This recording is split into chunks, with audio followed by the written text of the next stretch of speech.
Pada kesempatan kali ini, Ibu Insinyur Hajah Nur Saadah ST, MSI, IPU, ASEAN Eng, mengisi acara sebagai pembicara di Universitas Krishna Dwipayana. Dengan tema Peran Pemuda Menuju Indonesia Emas 2045.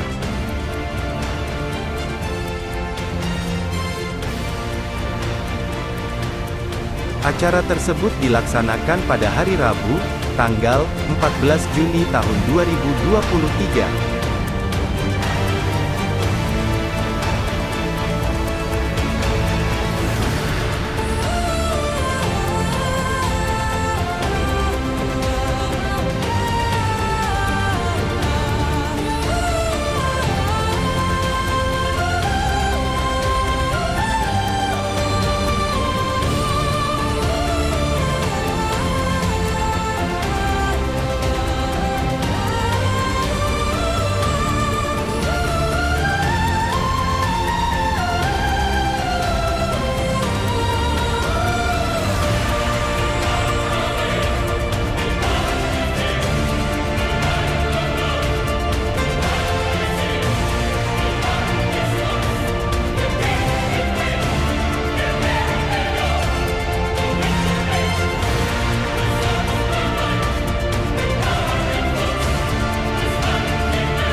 Hormati Bapak-Bapak dosen di universitas ini dan adik-adik mahasiswa di sini.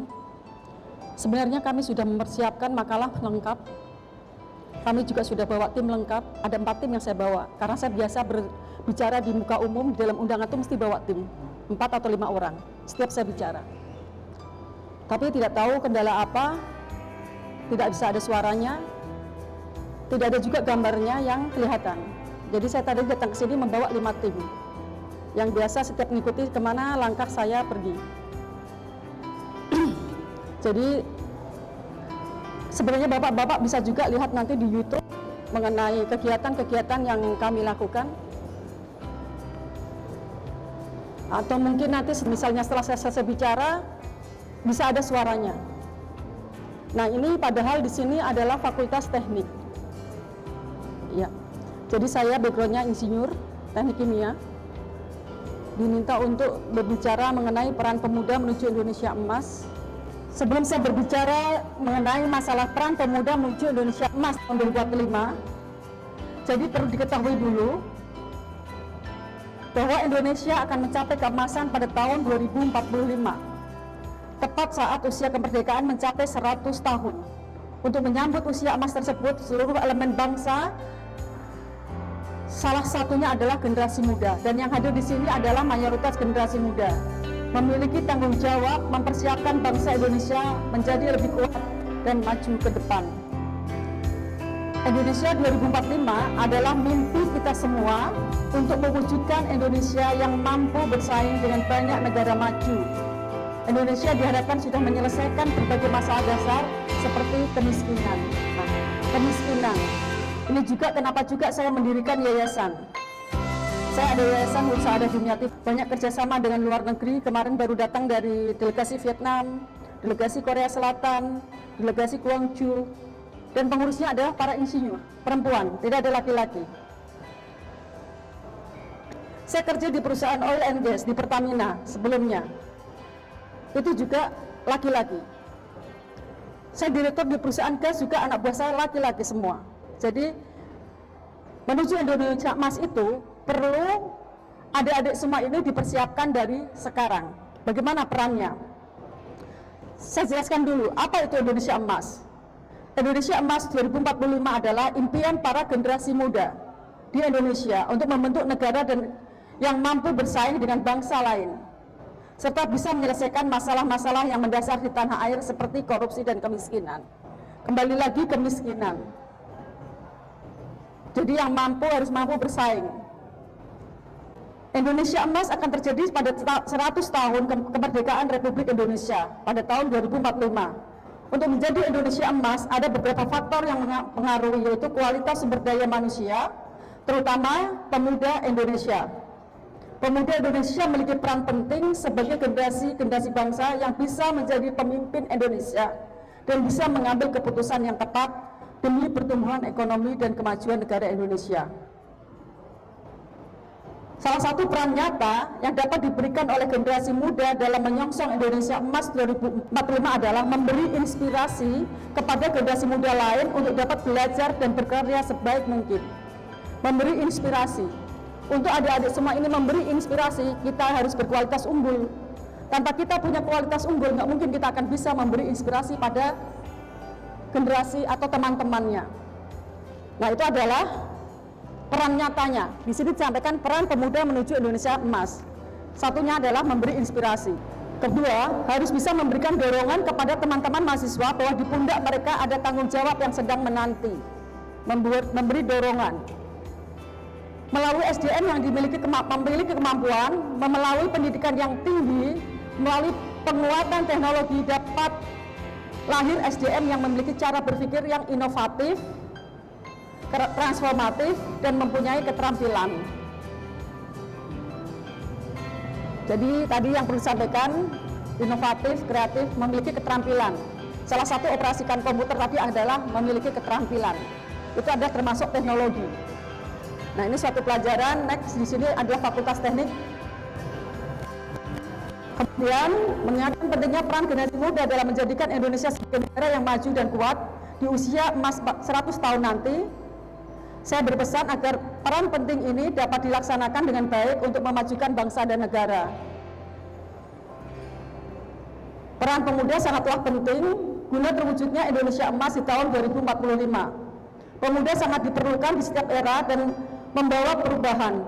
Dalam dunia politik, pemuda bisa menjadi objek tarik-menarik kepentingan.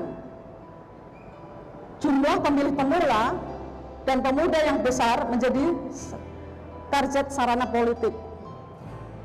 Nah, di sini saya sampaikan, saya kemarin berbicara waktu ada kunjungan Korea Selatan sama Vietnam ke yayasan saya berbicara bahwa yang lebih penting dari politik adalah kemanusiaan, dan sekarang adalah tahun politik. Saya nggak akan berbicara politik di sini. Intinya, bagi generasi muda itu adalah sangat menarik. Peran pemuda sangatlah penting guna mewujudkan Indonesia Emas tahun 2045. Pemuda sangat diperlukan di setiap era untuk membawa perubahan. Indonesia akan mengalami usia emas pada tahun tadi 2045. Momentum bersejarah tersebut memang masih sekitar seperempat abad lagi, namun untuk mewujudkan butuh persiapan yang matang sejak jauh-jauh hari. Sumber daya manusia Indonesia harus unggul, berkualitas, dan memiliki karakter. Nah, yang tadi saya sampaikan, untuk generasi emas nanti, salah satunya khususnya adalah yang saat ini tengah menempuh pendidikan di perguruan tinggi. Bagaimana cara mewujudkan Indonesia Emas nanti? Yang pertama adalah disiplin. Saya ini ingat disiplin. Kalau saya menerima tamu-tamu dari Korea Selatan, saya undang jam 12, mereka akan datang jam 11. Jadi akhirnya kalau saya mengundang orang acara, ada orang asing yang hadir di tempat saya, acara jam 12 saya undang jam 11, meskipun acara jam 12. Dan saya berusaha mengikuti cara-cara orang asing tadi dalam hidup, disiplin tadi. Tadi saya datang ke sini karena saya diundang jam 9, saya sudah sampai di sini jam 9, jam setengah 9, masih sepi. Nah, jadi saya melihat dan orang-orang Korea Selatan yang datang ke tempat saya bilang, tunggu saja di hotel karena ini masih 1 jam lagi. Nggak apa-apa, saya mau datang ke sana. Dan ternyata mayoritas seperti itu. Dan mereka orang-orang para CEO, para owner-owner perusahaan besar. Dan mereka sangat percaya dengan kita-kita yang menghargai waktu. Nah, ini penting bagi adik-adik semua. Saya pun waktu jadi direktur, saya di perusahaan oil and gas ya. Saya wawancarai orang, saya sudah melihat ini kualitas apa tidak. Dari cara dia berjalan, dari cara dia bicara, dari cara dia menepati waktu, itu sudah merupakan penilaian tersendiri. Nah, ini bagi adik nanti misalnya ya setelah lulus ya, kan mau Indonesia emas, dipersiapkan dari sekarang semuanya. Disiplin tadi penting. Adik-adik misalnya ya tidak disiplin. Biasanya saya dulu waktu kuliah S2 itu sambil bekerja di Pusat Studi Asia Pasifik. Asisten 3 dosen, Profesor Dibyo Prabowo, Profesor Jalal, Bardimur Rahman. Sebenarnya di video saya yang berjalan nanti ada semuanya profil saya yang berjalan, ada suara, ada gambarnya, ada semuanya lengkap. Termasuk waktu putih-putih, waktu saya mahasiswa sudah menulis buku, ada di situ semuanya. Dan diterbitkan oleh Gajah Mada, sponsori oleh United Nations, Perserikatan Bangsa-Bangsa dari New York. Nah, buku itu ada di perpustakaan internasional yang di Hong Kong yang bisa diakses oleh 60 negara. Saya tadinya tidak nyangka, kok kenapa saya menulis buku, karena diminta profesor saya. Waktu itu saya mahasiswa, saya nggak berani bilang tidak, dan saya juga nggak mengira. Ada ketemu Permanent Mission of the United Nations in New York, bilang ke saya, apa yang bisa saya bantu? Dan rupanya dalam hidup saya itu banyak sekali yang menyampaikan apa yang bisa saya bantu. Saya membangun yayasan, banyak sekali yang bilang juga apa yang bisa saya bantu. Kemarin barusan kita mengadakan acara, sebenarnya ada di situ juga 1000 anak yatim. Alhamdulillah, sahabat-sahabat saya dari berbagai negara hadir. Kelihatannya sepele ya, 1000 anak yatim, seperti santunan-santunan biasa. Tapi yang tidak sepele adalah budaya orang-orang asing waktu datang ke tempat kita. Itu mengajari anak-anak didik saya yang masih kecil-kecil, melihat seperti ini, jadi menanamkan disiplin tadi. Nah, tadi disiplin. Kemudian anti rasisme. Ini yang banyak terjadi, membeda-bedakan. Misalnya,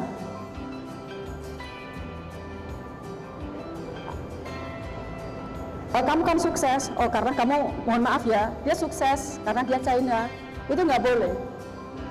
Kamu kan Kristen, kamu Islam, nggak boleh. Yayasan saya bebas keyakinannya. Saya tidak beda-bedakan. Yang penting saya akan membentuk generasi yang bermanfaat nantinya di tahun berikutnya. Karena saya pernah masuk ke yayasan Kristen. Di situ banyak orang Muslim juga di situ, yang beliau didik dari bawah sampai selesai. Nah, jadi saya tidak beda-bedakan, saya seperti Gus Dur yang berteman dengan siapapun. Kemudian yang ketiga, ekonomi kreatif. Waktu saya pernah jadi dosen di Universitas Trisakti, jadi saya pernah ngajar di Trisakti, di UGM ya. Sambil saya cuma sebagai dosen luar biasa, karena saya hari Senin sampai hari Jumat itu dulu di Pertamina. Hari Sabtu libur saya ngajar di Trisakti sebagai dosen luar biasa pengembangan bisnis. Dan itu yang ngajar adalah para praktisi. Dari Garuda, saya dari El Nusa, ada juga dari ya di perusahaan-perusahaan yang cuma mengajar di hari Sabtu mengajar pengembangan bisnis. Kalau saya tanya mahasiswa saya, rata-rata mereka pada mau jadi pengusaha kalau di Trisakti. Nah, saya pun mohon maaf jadi dosen waktu itu karena saya berpikir, saya sudah kuliah jauh-jauh, capek-capek. Lama-lama saya mengambil program S2 ya. Kemudian dulu waktu saya kuliah dapat mahasiswa masa depan terbaik tingkat nasional. Ternyata waktu saya kerja paling 5% dari pelajaran yang saya pelajari. Saya jualan solar di Pertamina, itu paling yang saya pelajari sebagai orang teknik kimia cuma bagaimana spek solar. Selanjutnya adalah ilmu kita bernegosiasi, berelasi, bisa menyampaikan pendapat. Jadi kalau mahasiswa-mahasiswa teknik ini biasanya adalah kaku, kurang bisa beradaptasi. Bagaimana bisa tidak kaku? Karena yang ilmu pelajari pasti. Kita harus banyak membangun relasi. Saya membangun relasi dari kuliah. Begitu saya sebagai mahasiswa bermasa depan terbaik tingkat nasional waktu S1, saya waktu itu diundang di Istana Negara, ketemu Presiden dan ketemu para menteri. Dan itu masih tetap relasi itu terjalin sampai sekarang. Ibaratnya sampai sekarang maksudnya nomor kontaknya semuanya masih saya simpan. Dan ternyata berguna itu. Begitu saya kesusahan, saya hubungin kalau beliau seorang menteri mudah saja semuanya. Ini contoh kasus. Di saat saya ikut pertama kali seminar, ini ada kaitannya dengan Indonesia Emas. Waktu itu Profesor Salim berbicara. Saya S1 baru masuk semester 2, semester 3. Kemudian saya punya kontaknya Profesor Emil Salim. Saya dapat buku-buku dari beliau, waktu itu beliau Menteri Lingkungan Hidup. Setiap bulan saya dikirim ini tentang lingkungan di Indonesia oleh deputinya. Deputinya itu ternyata dirjen berarti, selevel dirjen. Saya masih S1.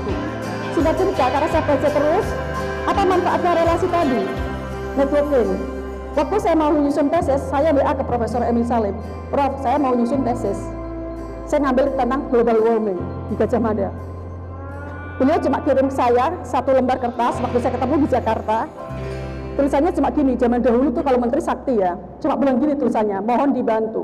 Saya masuk ke Universitas UI, perpustakaan itu sampai malam tidak tutup. Cuma saya mau nyari literatur. Saya mau jalan ke sana, ada dirjen yang nganterin saya sama direkturnya.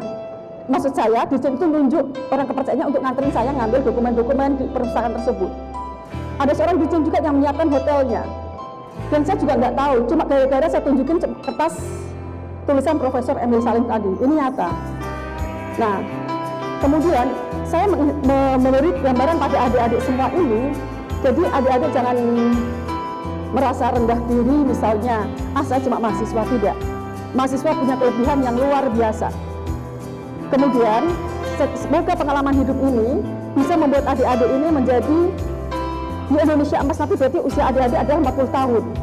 Usia produktif di perusahaan. Saya dulu jadi direktur pengembangan dan marketing di perusahaan gas, masih muda dan tidak daftar, saya nggak pernah daftar kerja. Begitu saya lulus waktu S1, saya ditawarin untuk kuliah S2 karena saya masih filsafat terbaik tingkat nasional. Dan begitu di situ banyak sekali dosen yang minta saya jadi asistennya, termasuk Profesor Dibyo. Padahal di situ adalah Center for Asia Pacific Studies. Saya insinyur dan situ mayoritas adalah para sarjana ekonomi seperti Bu Sri Adiningsih, Pak Abimono, semua ada di situ. Saya enggak, dan orang-orang yang lulusan dari Center for Asia Pacific Studies itu jadi orang-orang yang luar biasa. Akhirnya karena, jadi saya pernah dengar pepatah, kalau kita mau jadi orang luar biasa, bertemanlah dengan orang-orang luar biasa. Nah, bagaimana peran generasi muda tadi, mahasiswa untuk mencapai Indonesia Emas tadi, persiapkan dari sekarang. Bagaimana tadi menginspirasi orang lain? Tadi saya sampaikan, untuk menginspirasi orang lain, kita harus punya kualitas diri yang tinggi. Kita nggak mungkin menginspirasi orang lain nggak punya kualitas diri. Jadi kalau adik-adik semua ini nanti prestasinya bagus, pekerjaan yang akan menawarin. Dan begitu saya lulus dari UGM percepat ketiga lagi, saya ditawarin karena waktu itu saya asistennya dosen UGM. Mau bekerja atau mau kuliah. Jadi semua alumni sana yang lulusan terpapar ditawarin kerja atau kuliah. Saya milih kerja. Ditawarin lagi, mau nggak kerja di Pertamina? Saya jawab mau. Saya ditempatkan di Patra Niaga. Jualan solar. Dan tadi setelah saya pikir-pikir ternyata ilmu saya dipakai tadi 5%. Cuma spek solar itu apa aja. Jadi ilmu-ilmu yang lain saya pelajari sampai pusing, reaktor, macam-macam, waktu kimia, nggak dipakai. Di situ akhirnya teman saya nawarin lagi, mau nggak ngajar Trisakti gantiin saya? Karena saya mau dipindah jadi direktur di Batam. Saya tanya waktu itu, mahasiswanya sedikit atau banyak? Kalau sedikit mau. Kenapa saya tanya gitu? Karena kalau banyak berarti saya harus ngoreksi banyak sekali. Nah, rupanya ini pengalaman juga. Rupanya begitu dia bilang 17, maulah kalau 17. Rupanya begitu saya masuk, mahasiswa bukan 17 lagi, 200. Karena mata kuliah pilihan yang sampai sekat itu dibuka. Terus saya tanya lagi teman saya yang jadi direktur, katanya 17, kenapa jadi 200? Ya karena dosennya perempuan itu fakultas teknik. Nah, rupanya pada tertarik dengan saya itu ngajar di fakultas teknik. Dan ini sebagai pengalaman di universitas ini ya. Di Trisakti itu ada namanya umpan balik. Setiap akhir semester itu ada, saya dinilai oleh mahasiswa saya. Jadi setiap mahasiswa nilai saya itu ternyata nilainya itu bagus-bagus. Karena saya menganggap mahasiswa bukan mahasiswa. Saya menganggap teman. Jadi mereka pada curhat sama saya menganggap mereka teman saya. Jadi kita berdiskusi. Suatu saat mereka lulus dari Trisakti kerja juga di Elnusa. Ketemu cium tangan saya bilang di sini sekarang kita sudah jadi teman beneran. Saya bilang gitu. Jadi nggak usah cium tangan lagi. Karena orang pada heran lihat di kantor Elnusa kan anak perusahaan Pertamina. Di waktu di lift ada orang cium tangan sama saya. Dulu mahasiswa saya gitu. Nah, dan saya perhatikan mahasiswa dulu itu yang kerja di Pertamina tadi, dia juga luar biasa waktu kuliah, aktif, pandai, fleksibel ya. Fleksibel itu penting.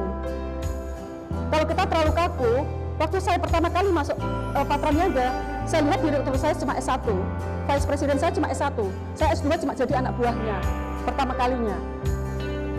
Kenapa mereka bisa jadi gitu lebih tinggi cuma S1? Karena mereka lebih fleksibel, ngambilnya sarjana ekonomi dan lebih dulu lulusnya. Nah, kembali tadi, jadi sebenarnya tadi sudah lengkap sekali. Di situ saya buat semua pengalaman sejarah, mungkin bisa menginspirasi adik-adik semua untuk sebagai peran pemuda menuju Indonesia emas. Nah, waktu saya mahasiswa juga sering jadi pembicara tingkat nasional karena saya menang lomba pidato tadi ke tingkat pusat tadi. Kemudian yang berikutnya adalah ekonomi kreatif. Nah, cara mewujudkan Indonesia emas, ekonomi kreatif. Apa itu ekonomi kreatif? Jadi harus dapat mewujudkan apa kira-kira yang dapat menghasilkan, kalau kita orang pembisnis itu menghasilkan uang. Kenapa saya berbicara sekarang masalah pembisnis? Karena saya sekarang punya bisnis, ibaratnya untuk menghidupi yayasan saya. Jadi saya ada Yayasan Nur Saadah Zainiati, ada Saadah Mega Persada. Kemudian kita ada sekolahan juga di Kendal, tadi ada gambarnya di sana. Itu juga menurut saya semuanya tidak ada yang aneh, semua tidak ada yang tidak mungkin. Semuanya mungkin kalau kita punya kemauan dan di planning dari sekarang. Tadi benar adalah ibu pembicara yang pertama, jangan ikutin air mengalir, ngalir ke got ikut ke got. Nah, saya setuju dengan itu. Jadi kita harus punya planning dari sekarang. Waktu saya masuk kuliah, saya harus punya planning. S1, saya harus lulus tahun berapa? Saya mau jadi apa setelah lulus? Kenapa saya ngambil jurusan teknik kimia? Kenapa saya insinyur? Saya sudah punya keinginan. Setelah saya lulus nanti, saya mau kerja di perusahaan yang gajinya paling tinggi. Menurut saya waktu itu, setahu saya. Perusahaan apa? Perusahaan oil and gas. Tapi rupanya ucapan itu menjadi doa. Jadi saya tidak ngelamar, saya ditawarin setelah saya ngambil S2 tadi. Nah, kembali lagi. Setelah saya di Patra Niaga, saya ditawarin lagi pindah ke Elusa. Dari Elusa saya ditawarin perusahaan swasta, juga saya tidak melamar, sampai saya nggak ngerti. Bisa saya jadi direktur itu malam-malam dan dinner. Saya nggak ngerti lagi, cuma sekarang sepele. Ada acara konferen ASEAN, KTO, saya diminta ikut-ikutan ke istana, ketemu Pak SBY. Saya cita-cita sama beliau, karena saya menganggap seperti Gus Dur ya. Gus Dur itu menganggap semua manusia nggak berbeda-bedakan. Akhirnya saya kebawa juga, saya mau presiden, mau menteri, saya menganggapnya sama.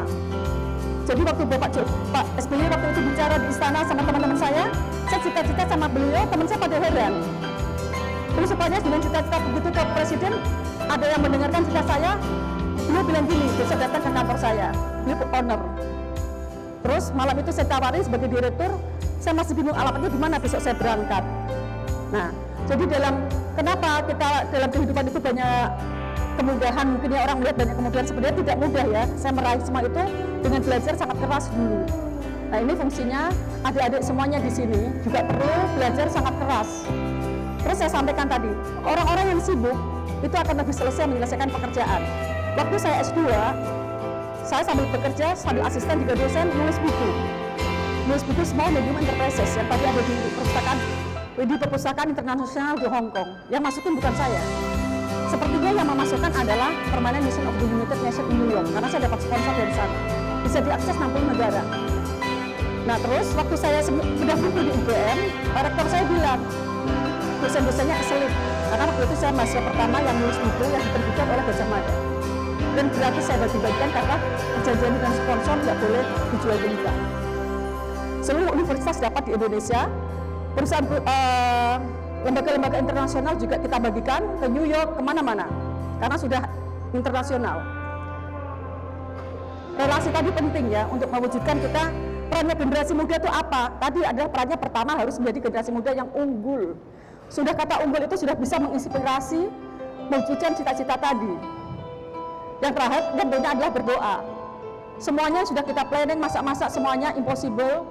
Allah itu maha segalanya. Dan saya sebagai muslim sangat meyakini. Beliau berfirman dalam surat Ar-Ra'd ayat 11, "Innallaha la yughayyiru ma biqaum hatta yughayyiru ma bi anfusihim."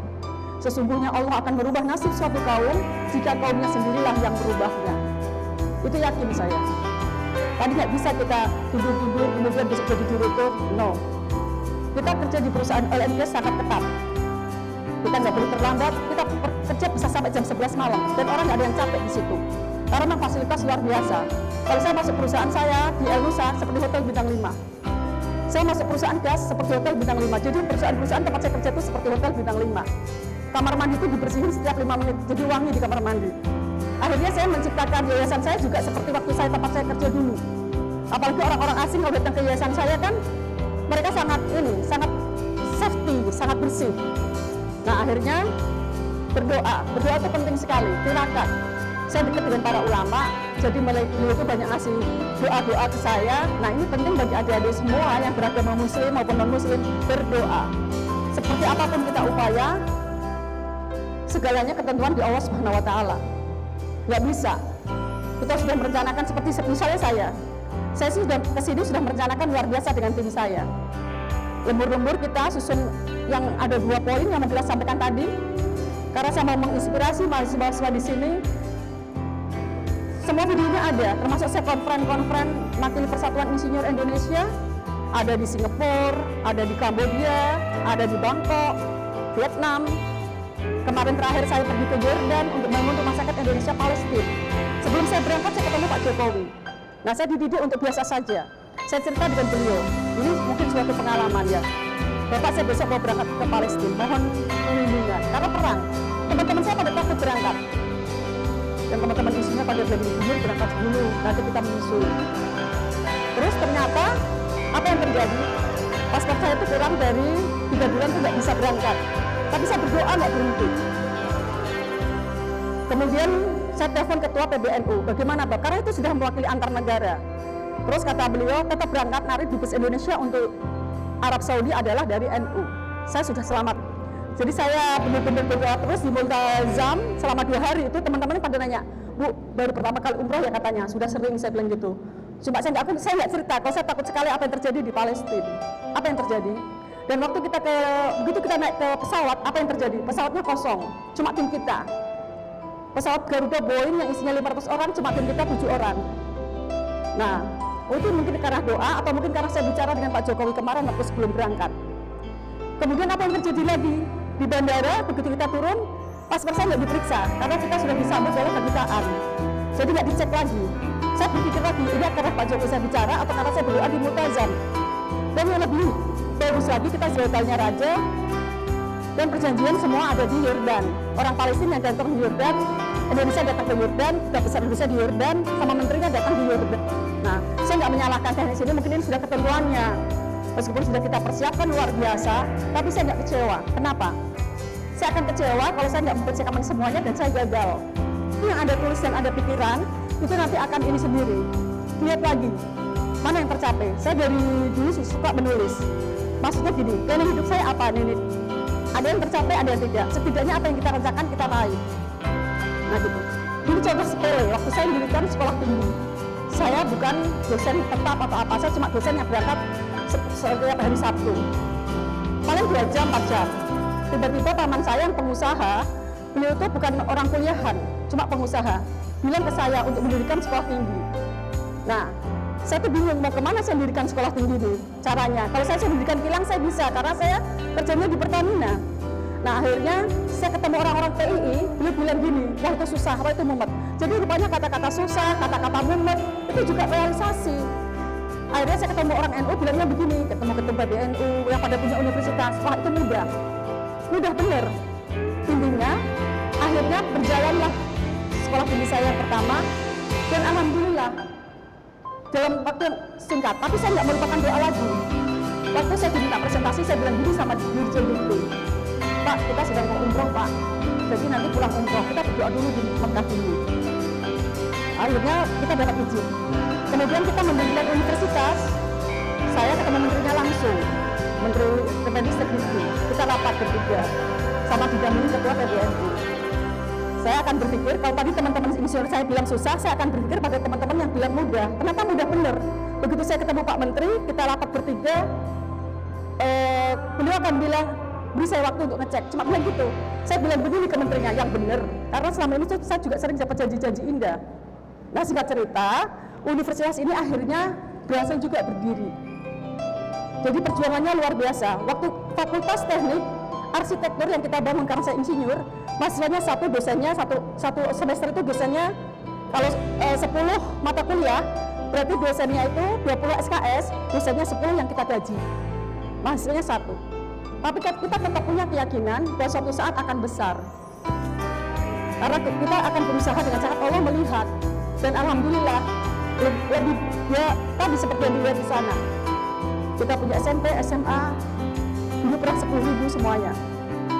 Nah, terus tidak harus kita ada di sana. Saya ketemu orang-orang penting itu, beliau punya universitas di Jawa Timur, tapi tinggalnya di Jakarta, dan itu banyak. Jadi, dan waktu itu saya juga berpikir, direktur Pertamina itu cuma satu di Pertamina Pusat. Tapi semua film di Indonesia, semua bisnis-bisnis di luar negeri jalan. Semua tergantung mendelegasikan. Nah, jadi bagi adik-adik mahasiswa semuanya, untuk menuju Indonesia Emas nanti persiapkan dari sekarang. Perannya adalah sebagai generasi yang unggul, agar bisa menginspirasi yang lain. Kemudian tadi relasi, bangun dari sekarang. Dan jangan setelah relasi selesai putus, enggak. Saya punya teman-teman yang dari dulu sekarang sudah jadi menteri, teman kuliah gitu ya misalnya. Itu nomor teleponnya masih itu, saya hubungin masih bisa. Nah, jadi singkatnya, relasi itu penting sekali. Saya diundang ke sini juga karena diminta sama Pak Aris Abbas, teman saya di Persatuan Insinyur Indonesia. Beliau bilang, karena waktu itu kan saya ngizin habis ada kunjungan dari Vietnam sama Korea Selatan ke yayasan saya. Nah, ada di YouTube dan lain-lain, beliau melihat, kemudian beliau memberikan bicara di sini. Akhirnya, karena saya melihat tradisi orang Vietnam, tradisi orang Korea, nanti kalau saya lihat di Jepang juga, mereka itu sangat on time, saya berusaha meniru mereka. Jadi itu kira-kira adik-adik yang bisa saya sampaikan. Nanti mungkin bisa melihat video itu di YouTube sudah ada, jadi bisa melihat juga semuanya. Silakan. Mohon maaf jika ada yang kurang berkenan, dan mohon maaf jika makalah saya tidak terlihat di situ. Sudah kita susun berhari-hari, nggak terlihat nggak apa-apa. Mungkin itu yang terbaik. Nanti bisa lihat di YouTube. Akhir kata, terima kasih atas perhatiannya. Wabillahi taufiq wal hidayah. Wassalamualaikum warahmatullahi wabarakatuh.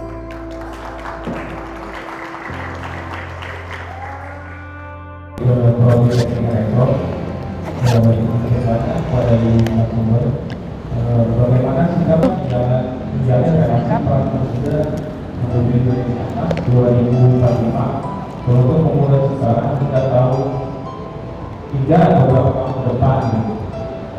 Bagaimana sikap menjalin relasi? Bagaimana sikap Aku pada ini yang pertama.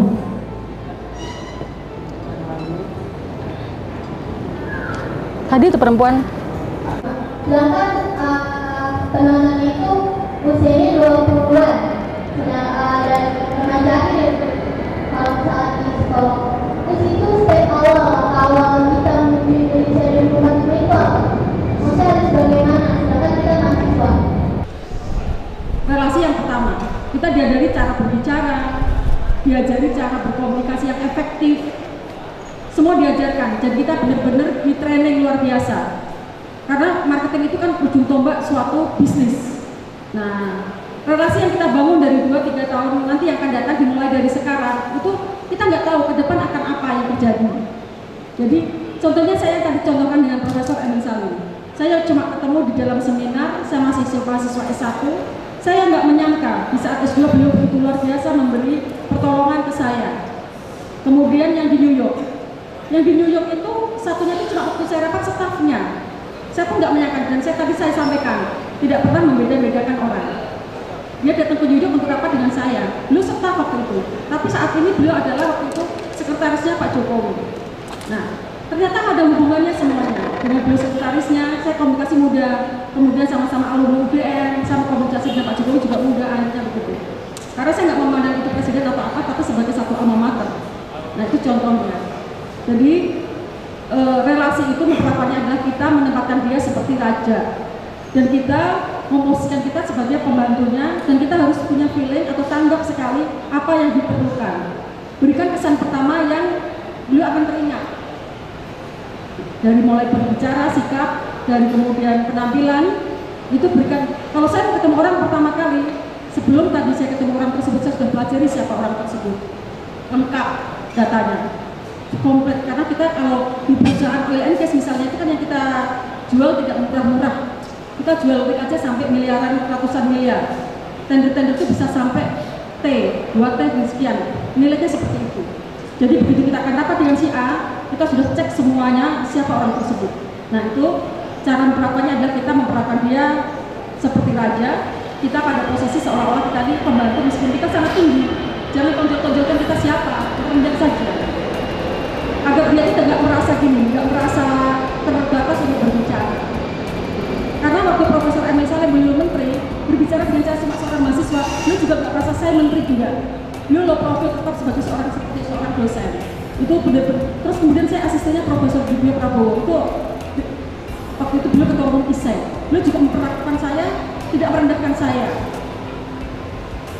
Jadi beliau juga mengajari hal yang sama dengan saya. Beliau mengajari saya begini, berikan gift atau kenang-kenangan pada orang yang ditemui walaupun kecil, karena itu akan sangat membekas. Itu termasuk memperlakukan relasi. Jadi itu yang kira-kira bisa saya sampaikan. Terima kasih.